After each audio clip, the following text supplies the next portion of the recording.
Hey guys, so this is a particularly interesting video, I think, because we like languages, so it's not just interesting to talk about China, but also China in terms of dialects.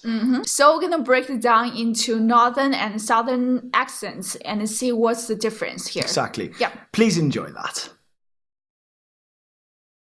First of all, I'd like to tell you guys and share a little bit of fact with you, because I thought when I was living in the north, in Shenyang, I was staying in, and then I was going to move down south, and everyone up north said, no, they can't speak Chinese there, as in Mandarin, the one that I wanted to learn. So I thought, oh, I can't move there. But ultimately I ended up moving there, and everything worked out completely fine. Yeah. They speak Mandarin everywhere in China. Yeah, Some with dialects, and that's what we're going to talk about, though. But that's completely fine.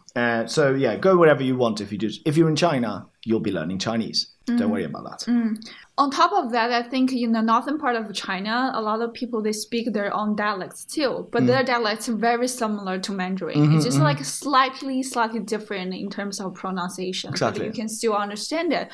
But when people move to south, they have their own dialects too. But their dialects are like way different than Mandarin. So when you go to south, you're probably going to find that when they speak Mandarin, it's not as standard as the people in the north. Yeah. So let's look today in the different places where you can see, oh, so this is the difference. This is the difference. Okay. Yeah. First of all, we have 儿化音, and this is what?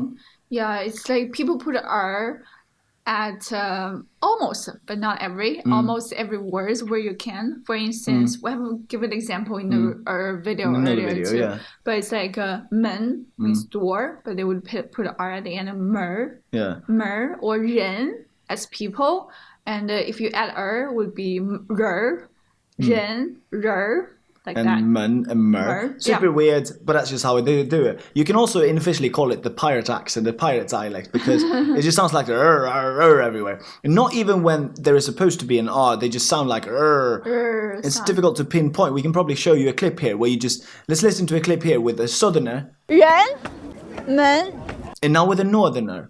人门 You can tell the northerner here, he says a lot more sounds just in general. Of course. It sounds a lot more, I don't know, like it's swinging about a little bit with his language. I talked to my friend one time. I think the 儿化音, the sounds a little bit like a Boston accent. If any of you guys speak from Boston, like, is Mar upstairs? Is Mar upstairs? Sounds a bit windy almost. Yeah. Okay. Now with this 儿化音, we have this, like 儿化音means you add the on the tone as a tone almost. Now you can also tell that apart by in the south. I noticed that they don't like to say too much, so they would even avoid saying nar or nar, which means where or there. Instead, they would say 哪里 or 哪里, just because it's easier. So replacing the R with an L instead. And that's much more common in the south now, you'll find out. Yeah. Another difference I find, like in the southern part of China, people find it's difficult to roll their tongue. For instance, 时 or 是 or 吃, they would just pronounce like 四 ci. Yeah. So anytime we add an H, like SH, CH, or ZH, then in the south they would not really pay attention to that H. They would still make it sound like it didn't have an H. Yeah.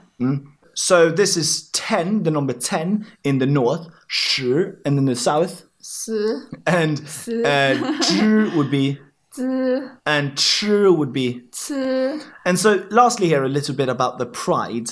I've noticed that northerners pride themselves a lot, and much of it comes from the language. It's like, oh, we speak with a far superior accent, and therefore we're a bit proud of it. And they look down also somewhat on southerners for not being like pure in that sense. Would you say that? No. No, you wouldn't. What would you say then? I never experienced that, because I think one reason why, like, that's just my own observation. Correct me if I'm wrong. Because in the Chunwan, it's like the Spring Festival Gala, where like other people watch this TV show called Spring Festival Gala, and in that show, like millions of people watch that show. But on that show, we have this comedy going on, right? And all the comedy are from northern part of China, and when they have any characters like come from southern part of China, and they would make up for their accent all the time. Yeah. Yeah, so it's kind of created this stereotype for Chinese people, like Southerners almost, cannot speak Mandarin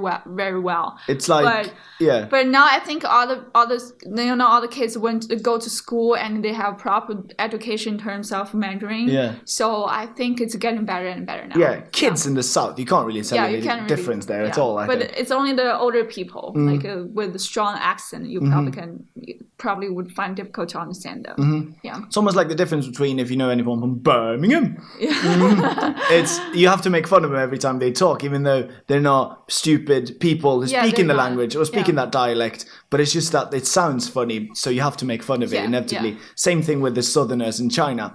So no hard feelings towards anyone, just educational content for everyone. Wonderful, and that's it, I think. Yeah, that is the main difference between North and South in terms of accents and how they sound. And now you'll know where you are, or you'll know who it is you're talking to if you hear someone talking. Yeah. Fantastic. Great. We hope you enjoyed that video, and remember to subscribe. Oh yeah, I almost forgot to say that. Subscribe, guys, and you'll get plenty more of worthless content. Bye bye. Bye bye. Well recorded. Good.